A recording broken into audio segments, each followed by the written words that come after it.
जय श्री कृष्ण।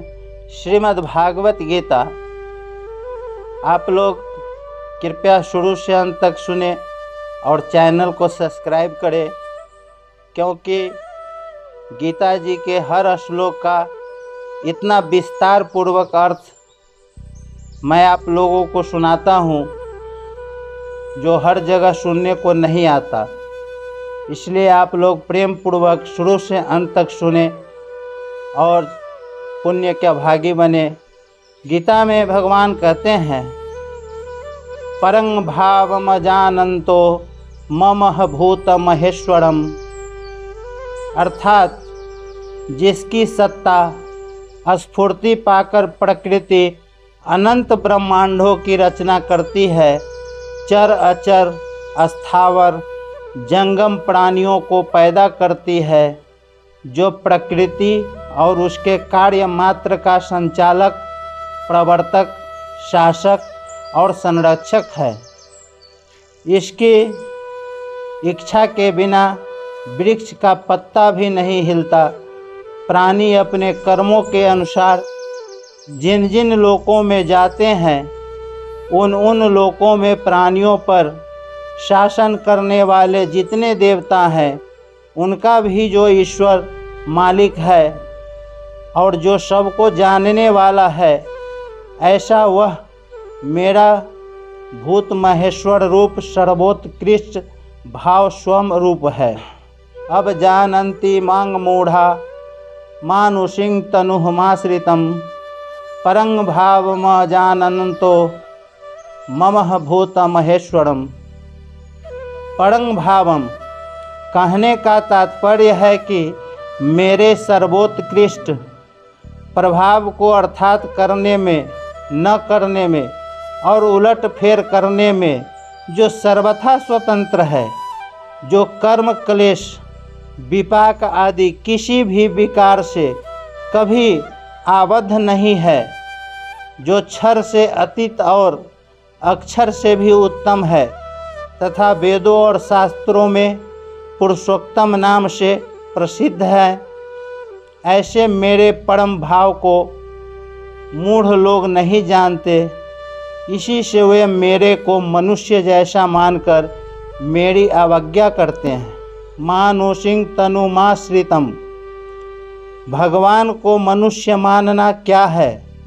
जैसे साधारण मनुष्य अपने शरीर को शरीर, कुटुंब, परिवार, धन संपत्ति, पद अधिकार आदि के आश्रित मानते हैं, अर्थात शरीर, कुटुंब आदि की इज्जत प्रतिष्ठा को अपनी इज्जत प्रतिष्ठा मानते हैं, उन पदार्थों के मिलने से अपने को बड़ा मानते हैं।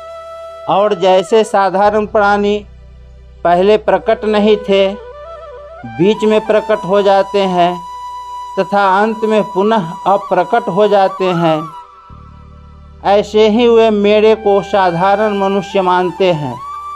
वे मेरे को मनुष्य शरीर के परवश मानते हैं, अर्थात जैसे साधारण मनुष्य होते हैं, ऐसे ही साधारण मनुष्य कृष्ण है, ऐसा मानते हैं।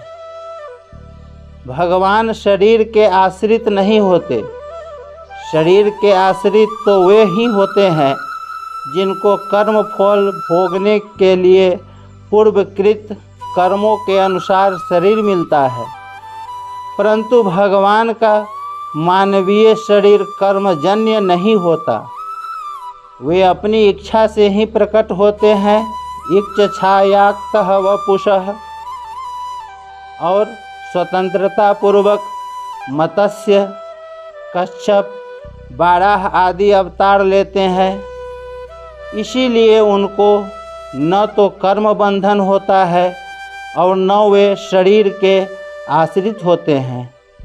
प्रत्युत शरीर उनके आश्रित होता है।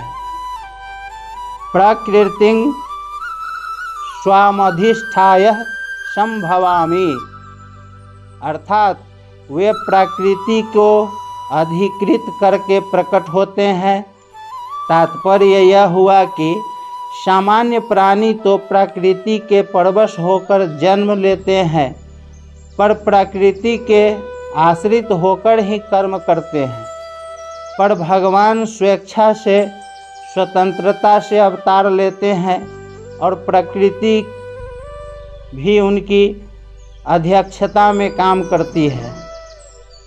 मूढ़ लोग मेरे अवतार के तत्व को न जानकर मेरे को मनुष्य शरीर के आश्रित शरण मानते हैं, अर्थात उनको होना तो चाहिए मेरे शरण, पर मानते हैं मेरे को मनुष्य शरीर के शरण। तो वे मेरे शरण कैसे होंगे? हो ही नहीं सकते।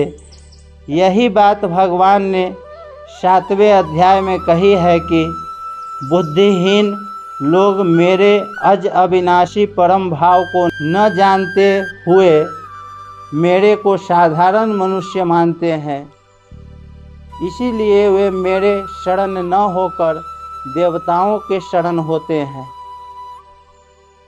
अब जानन्ति मां मूढ़ा, जिसकी अध्यक्षता में प्रकृति अनंत ब्रह्मांडों को उत्पन्न और लीन करती है, जिनकी सत्ता स्फूर्ति से संसार में सब कुछ हो रहा है और जिसने कृपा करके अपनी प्राप्ति के लिए मनुष्य शरीर दिया है, ऐसे मुझ सत्य तत्व के मूढ़ लोग अवहेलना करते हैं। वे मरने को न मानकर उत्पत्ति विनाशशील पदार्थों को ही सत्य मानकर उनका संग्रह करने और भोग भोगने में ही लगे रहते हैं। यही मेरी अवज्ञा अवहेलना करना है।